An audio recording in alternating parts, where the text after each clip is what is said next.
खट्टा खाने वाली चुड़ैल। रात को अचानक राधिका मौसी को किचन से कुछ गिरने की आवाज आई। उन्होंने बाहर निकल के देखा तो किचन में उन्हें कुछ सफेद साड़ी में दिखा। वो चीख पड़ी, भगवान, आलतू जलाल तू आई बला को टाल तू, आलतू जलाल तू आई बला को टाल तू। राधिका मौसी को चीखते सुनकर श्रवण बाहर आता है भागते हुए। अरे माँ, क्या हुआ? क्या देख लिया? दादी माँ आ गई क्या सपने में? अरे बेटा, रसोड़े में देख तो कौन है?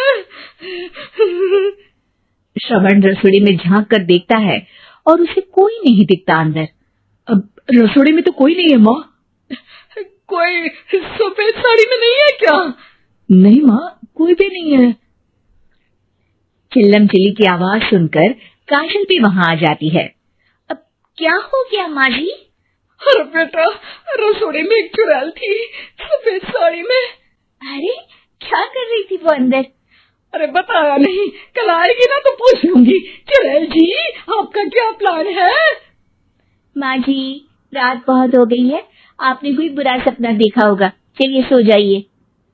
राधिका मौसी सोने तो चली जाती है पर उनको रात भर नींद ही नहीं आती।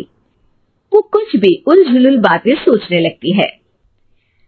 कहीं चुड़ैल की वजह से तो घर में टेंशन नहीं हो रहा, कहीं उसी की वजह से तो वो दादी नहीं बन पा रही।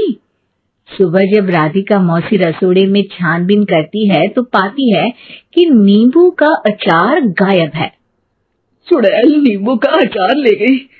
मुझे तो ठीक नहीं लग रहा कुछ। चुड़ैल को भी पता है कि जिंदगी का असली मजा तो खट्टे में ही है।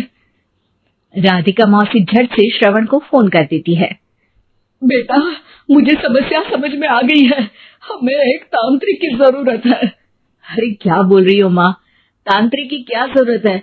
आप पूजा पाठ तो कर ही रही हो ना।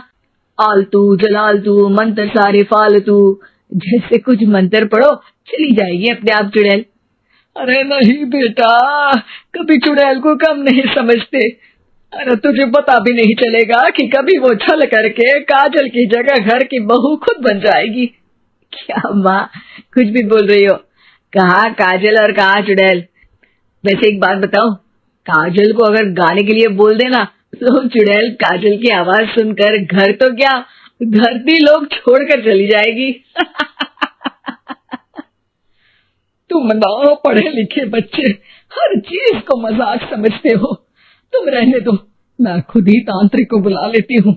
अच्छा सुन, शाम को इमली लेके आना। क्या है कि चटनी खाए बहुत दिन हो गए है ना? नहीं माँ, इमली तांत्रिक से ही मंगवा लो ना, आटा वगैरह भी उसी से पिसवा लेना। देखो मुझे काम करना है। श्रवण रात को कई तरह की सब्जियों के साथ माँ के कहने पे चटनी के लिए इमली भी ले आया था, लेकिन राधिका मौसी के दिमाग में अलग ही फिल्म चल रही थी। उन्हें अब सिर्फ शक ही नहीं यकीन होने लगा था कि शायद चुड़ैल ने श्रवण पर अपना जाल बिछा दिया था, जिस वजह से श्रवण उनकी बात ही नहीं मान रहा था। पर कोई नहीं, आने वाली रात में राधिका मौसी खुद तैयार हो गई चुड़ैल को पकड़ने के लिए। रुद्राक्ष की माला, तुलसी का पत्ता, हनुमान चालीसा सब हाथ के पास ही था, बस चुड़ैल का इंतजार था। और जैसा राधिका मौसी ने सोचा था वैसा ही हुआ। वो चुड़ैल उस रात भी आई, पर वो राधिका मौसी से तेज निकली और राधिका मौसी के उससे पकड़ने के पहले ही वो भाग खड़ी हुई। जरूर बहू पे साया है उस चुड़ैल का, तभी तो श्रवण के कमरे में गई है। और अगली सुबह राधिका मौसी पिछली रात हुए हमले में किन चीजों का नुकसान हुआ उसका हिसाब लगा रही थी। उनके खेमे से एक आम के अचार की शीशी भी गायब हो चुकी थी और वो इमली भी जो कल श्रवण लेकर आया था। राधिका मौसी इस बारे में सोच ही रही थी कि श्रवण जल्दी से रसोड़े में आकर दवाइयों की पोटली ढूंढने लगता है। अरे बेटा, क्या हो गया? अब माँ, वो काजल की तबीयत खराब है, बहुत घबराहट हो रही है उसे। हे भगवान, मैंने पहले ही कहा था कि तांत्रिक को बुला लेते हैं, पर नहीं। अब देखो, उस चुड़ैल ने काजल को अपने वश में करना शुरू भी कर दिया है। हालांकि श्रवण भूतों में विश्वास नहीं करता था, पर अब वो भी डर जाता है और राजी हो जाता है एक तांत्रिक को बुलाने के लिए। कुछ ही घंटों में तांत्रिक आ जाते हैं और राधिका मौसी तांत्रिक जी को सब बता देती है। घोर संकट, घनघोर संकट, चुड़ैल को मारू जोर चाकट, ओम भट स्वाहा खटखा के आहा। अरे ये क्या मंत्र है? मेरे खुद के ओरिजिनल मंत्र है, कल रात को ही लिखे हैं, अच्छे लगे तो दाद चाहूंगा। एक और मंत्र सुनो। अर्ज किया है आब्राकडाब्रा, दिल्ली बम्बई आगरा, चंदा मामा सोरले सुरन मामू जारा। ये मंत्र है? अरे कोई 40 वाली सा पढ़ो ना। वक्त कम है, 40 नहीं पड़ेंगे, 20-25 में काम चलाना पड़ेगा। अलग निरंजन जाके लंदन, मुफ्त का मंजान घिस मेरे लंदन। अरे जल्दी करो तांत्रिक जी, जल्दी करो। तांत्रिक अपने उल झलूल मंत्र पढ़ने लगता है। श्रवण को तांत्रिक पे शक होता है। वो अपने एक डॉक्टर दोस्त को कॉल कर देता है ताकि कोई अनहोनी हो तो इमरजेंसी में चीजें मैनेज हो जाए। तांत्रिक धुनी रमाता है जिसकी वजह से कमरे में काफी धुआं हो जाता है और जिसकी वजह से बहू की घबराहट बढ़ जाती है। अब भागेगी चुड़ैल। हाँ। बहू खांसते हुए धुएं से बचने के लिए बाहर चली जाती है। अरे भाग रही है, भाग रही है। पीछे पीछे श्रवण भी जाता है। बहू एक सोफे पर बैठ जाती है। तभी डॉक्टर दोस्त आ जाते हैं और श्रवण को पानी लाने के लिए कहते हैं।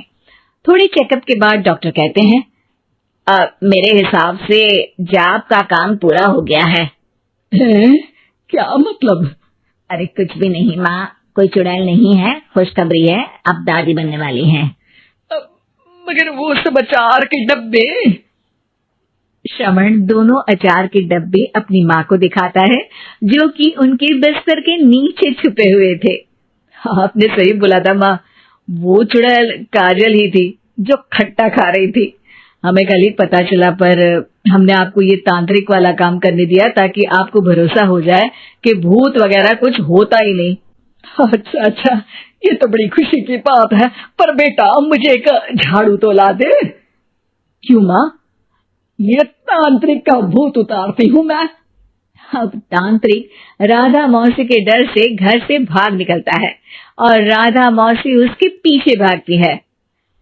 अरे संकट ये घनघोर है, तांत्रिक मुआ चोर है।